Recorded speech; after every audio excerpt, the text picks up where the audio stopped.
Hi everybody, my name is Angie. Welcome to my channel. So today I am going to be making up just like a quilted zipper pouch, like a large zipper pouch for a laptop. So laptop case, whatever you want to call it. So I'm just kind of winging it. I kind of know what I want to do. But I'm going to be quilting some fabric to use just to give it a little bit of padding along the outside. The batting that I have, the scrap pieces, is not like super thick pieces, so it's not going to be like super insulated or anything like that. It won't have a huge amount of protection, but you can definitely use a thicker batting if that's what you have or if that's what you want to do. I'll put the measurements down in the description box below of what specifically I'm doing. But I think I ended up, if I did the math correctly, I added about like 5 inches to the width of the laptop. And I think that'll give me enough space because I'm going to put zipper tabs on either side, which, you know, shrinks up the opening quite a bit. So I think that 5 inches would be sufficient, but we'll see how it goes. I want to make sure that there's a little bit of wiggle room, you know. I don't want it to be so snug that it's hard to get in there. And then for the width, I just went ahead and added, I think like 3 or 4 inches or so. And then I'm going to box it so that it just, you know, makes it a little bit deeper. I'm just going to do like 1 inch. And then I have a little bit of fabric. I already made up the handles for it, but I want to do like a little carrying case. I don't know how it's going to turn out, but we'll see. So I just have 2 pieces of exterior fabric. Like I said, I'll put the measurements down in the description box below for the size laptop that I have. So I'm doing 2 pieces of exterior fabric that I'm going to go ahead and quilt with like a hired loft batting. And then I have 2 pieces, somewhere around here, 2 pieces of lining fabric that just quilt cotton again, that I'm going to go ahead and interface with SF101.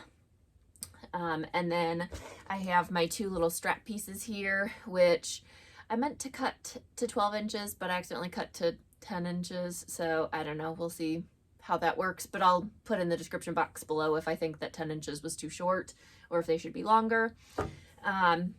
And I wanted these to be 1 inch wide, so I cut them to 4 inches, folded them into the center, and then in again. So that's how I did the straps. And I also have 2 little zipper tabs.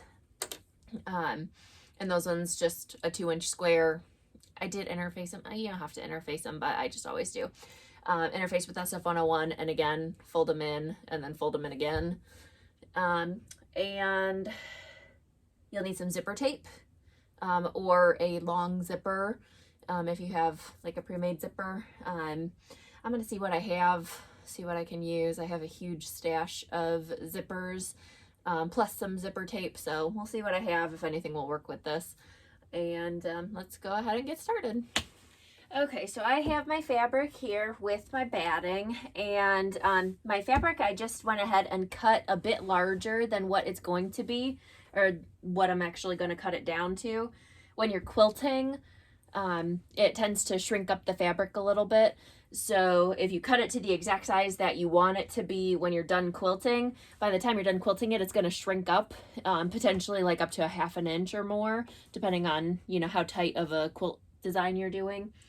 So I like to go a little bit bigger than what I'm going to need to have, and then just trim it down to the exact size that I need once I'm done quilting this. So you can go ahead and pin baste it, but this is a smaller project and I happen to have some adhesive spray, basting spray, so I'm just going to go ahead and use this because I have it and I don't use it that often, so why not? So I'm just going to go ahead and roll back half of my fabric, and then not too much, just a few spritz, and then just roll the fabric back onto it. It doesn't have to be perfect, but it's just enough to hold it in place. do this side.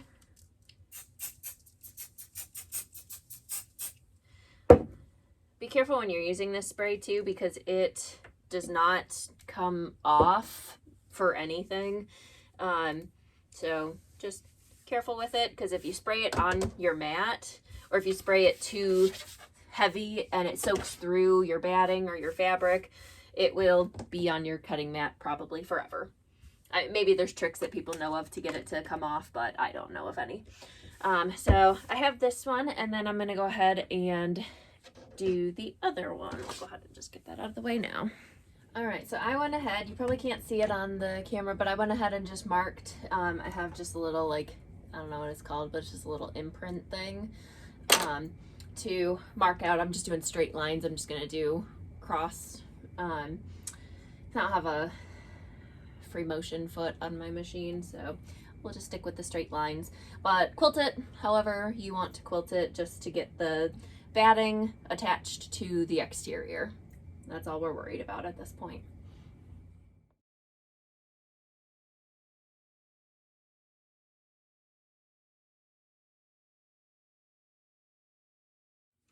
All right, so I have it all quilted. So I just did, you know, straight lines across. I was gonna do in the opposite direction as well, but I changed my mind. It's just for me, and this is sufficient. So, but you quilt it however you want to. And then we're just gonna go ahead and trim it down, trim off the excess batting along the edges, and then also trim it down to the size that we need. So I have my zipper here. I just have like a pre-made zipper, whatever these are called, not zipper by the yard.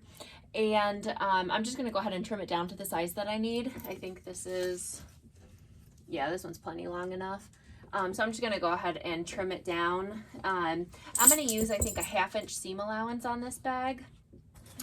So I am gonna go ahead and trim the zipper tape down to 2 inches shorter than that. So it'll leave 1 inch on either side. So I have my scissors here that I use basically solely for zipper tape. So I'm just gonna go ahead and cut the metal end off of the one side.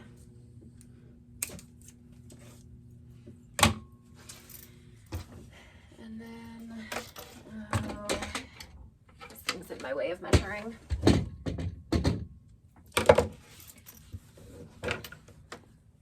So I got this bag here. I need 1 inch smaller. So we'll cut it down to about, what is this, 18.5, so we need this one to be 17.5. All right. So I make just a little snip so I know where it needs to go, and then pull my zipper pull out of the way, and then just go ahead and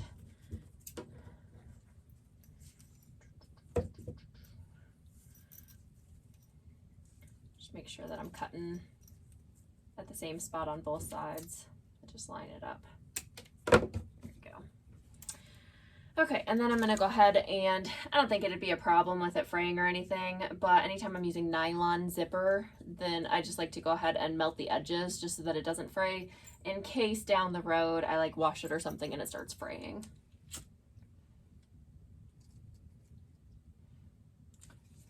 So just enough to kind of singe the edges so that they melt and it stops it from fraying.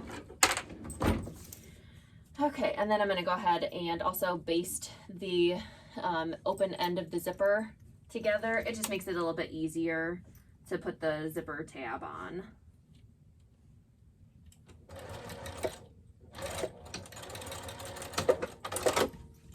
Okay, so nothing fancy, just kind of stick it together like that. And now that I don't need my measurements, I'll put this back on. Okay. And then one of my zipper tabs, I just go ahead and insert it in the open end.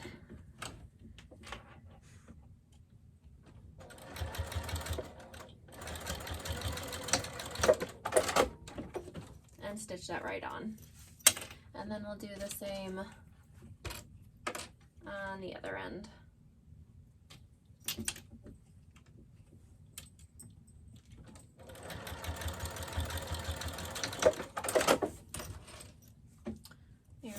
So our zipper is ready. We can go ahead and start assembling. Okay, so first thing that we're gonna do is put our handles onto it. So I'm just gonna go ahead and curl these around, and these are gonna be super small. I'm really just kind of eyeballing it. Maybe I'll mark my center and then we'll do that. We'll mark the center.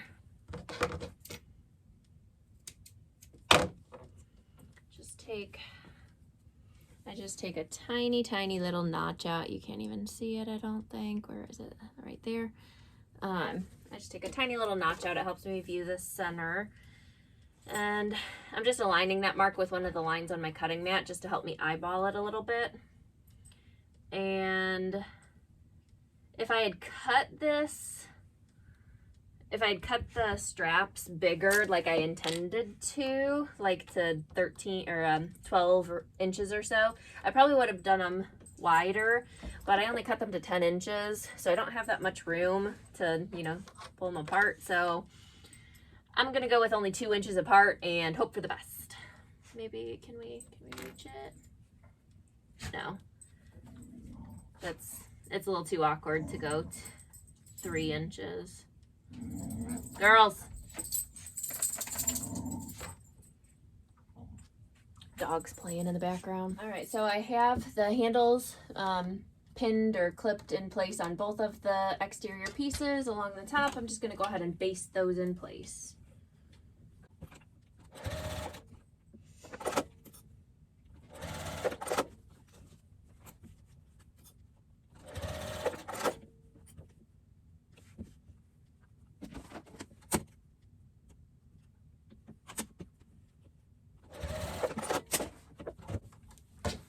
Okay, the one kind of shifted on me, so I had to double check halfway through. All right, so now we got the handles on. Now we can go ahead and get the zipper attached. All right, so I have one of the exterior pieces, one of them is set aside, and I'm gonna go ahead, and I already have the center marked with one of my exterior pieces, so I'm just gonna go ahead and mark the center of my zipper with a pin. If you're not adding handles, you don't necessarily have to mark the centers. You can just kind of like eyeball or, you know, measure an inch on either side. But I don't know, I guess snipping the center is pretty easy to do. All right, so I got the center marked. So I'm just gonna go ahead and align the two center marks with the zipper teeth down onto the right side of the exterior piece. And then I'm just gonna go ahead and clip that all the way across.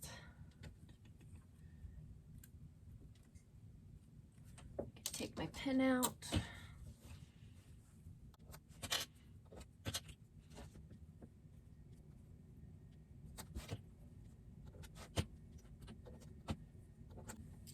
All right, and then I'm just gonna go ahead and baste that in place.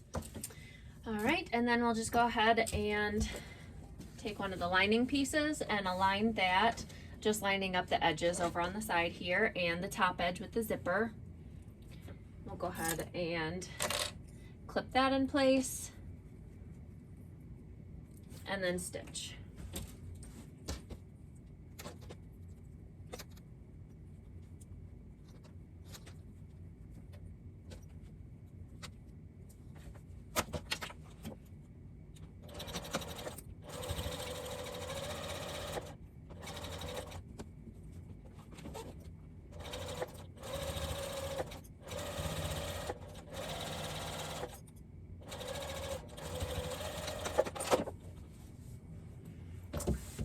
All right, so I got my first two pieces connected to the zipper. So now I'm gonna go ahead and take my exterior piece, roll it back so that I'm pressing that seam so that the seam underneath is laying this way into the exterior. And then I'm gonna go ahead and top stitch.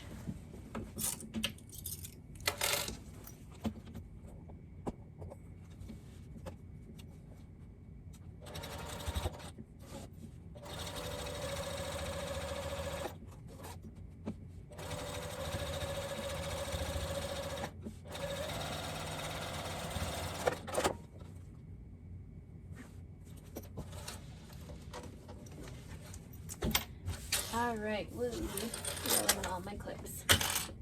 All right, so now we'll just go ahead and fold the lining back and give that a press with the iron. All right, so we have that lining pressed, so everything is laying nice and flat. So we'll go ahead and take our other exterior piece with the handles up on top.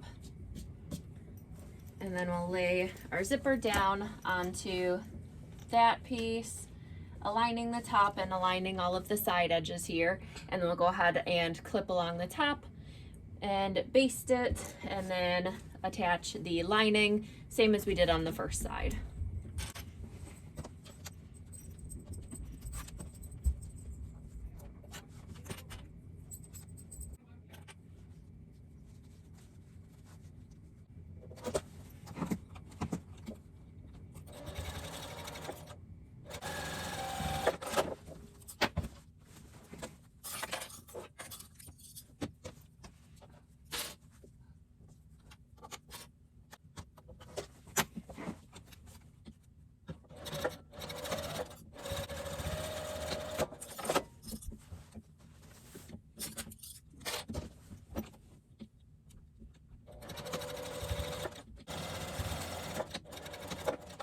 All right, and then the last thing that I'm gonna do before I sew it all together is cut out corners to box the bottoms. So I'm just gonna go ahead and line up the bottoms here. And I'm not doing a big boxed bottom. I'm just gonna go ahead and do a 1/2 inch square cutout, which would give me a 1 inch boxed bottom.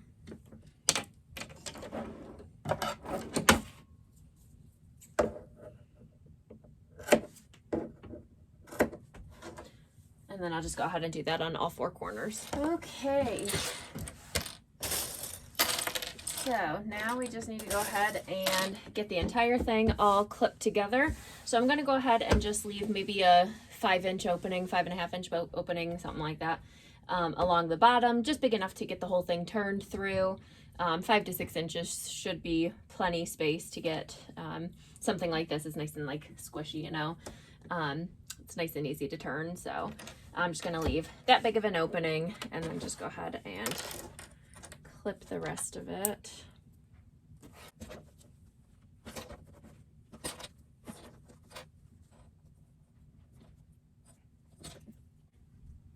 So around the top here, I'm just aligning, it's kind of hard to tell in the video, but the 2 exterior seams where the zipper is, I'm just going ahead and clipping those together just so that you get a nice intersection right there.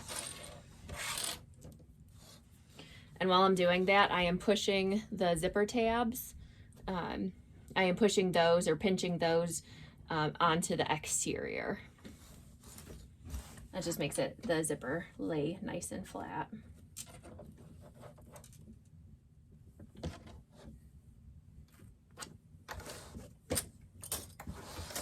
All right, so I have the whole thing all clipped up, so I'm gonna go ahead and just stitch all the way around.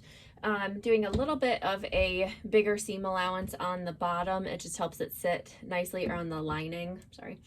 So the lining, I'll probably do like a 5/8 inch seam allowance, with the exterior doing a 1/2 inch seam allowance.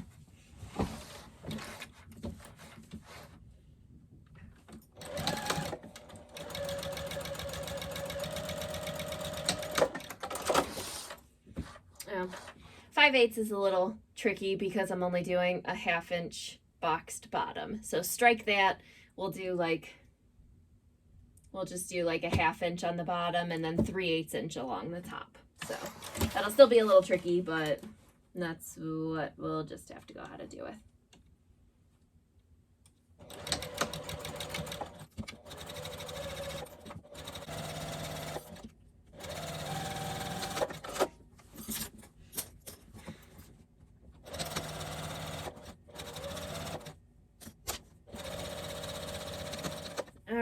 And then before we box the bottoms, I'm just going to go ahead and, since I did use a little bit of a bigger seam allowance, I am going to go ahead and trim that down.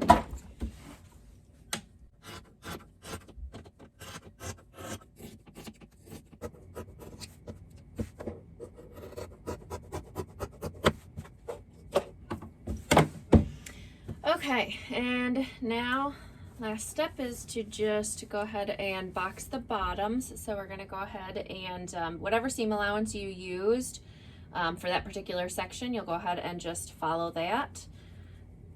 So for the lining, use the 1/2 inch, and for the exterior, 3/8 inch.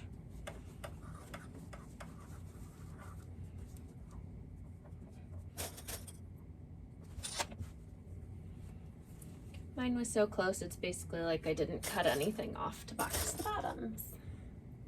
But we'll just pinch it together, basically make it shape like just a little point there instead of it being flat across the top. It just comes to a point, like a little triangle. And then you just measure down. I'm just feeling to make sure that the seam here and the seam here are aligned. I can kind of feel it with my fingers here. And that's how I'm double checking to make sure that it's all aligned. And then we'll just go ahead and stitch that up.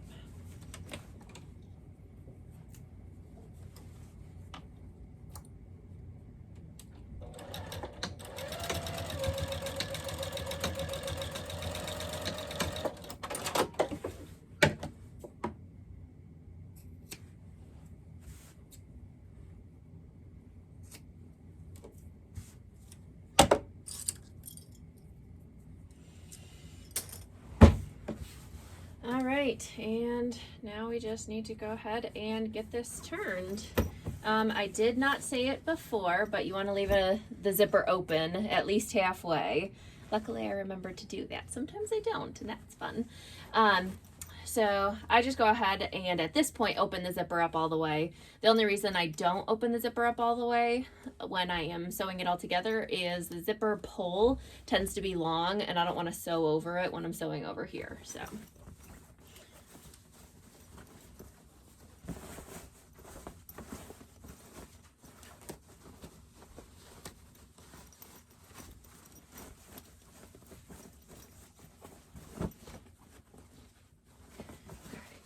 Poking out my bottoms, and the zipper tab. I have a stray thread.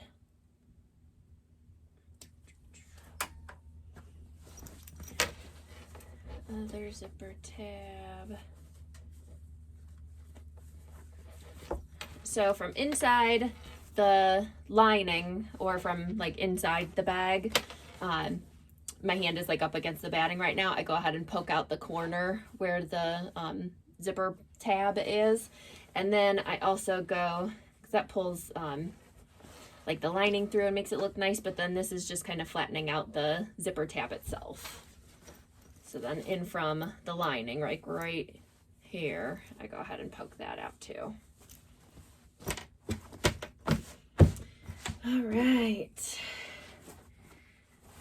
And then just poke out the lining, and then all we got to do is close up that hole in the lining, and we should be good. I wasn't sure what I wanted to do with this fabric. I was gifted it from someone from my church that used to sew, and I didn't know what to do with it. I have so much of it, but found something to do with it now.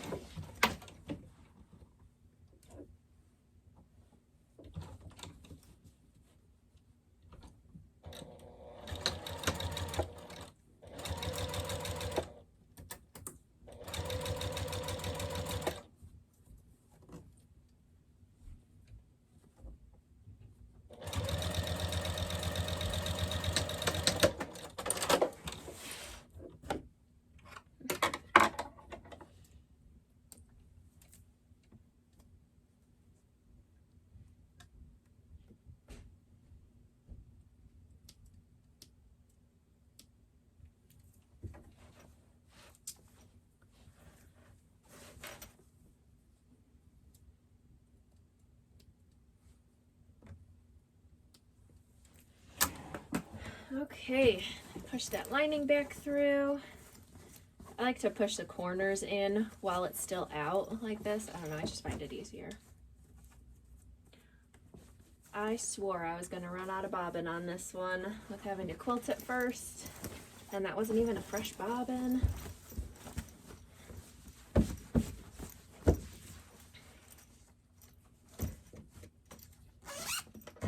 All right, here we go, and moment of truth. Let's grab the laptop. Ha ha ha.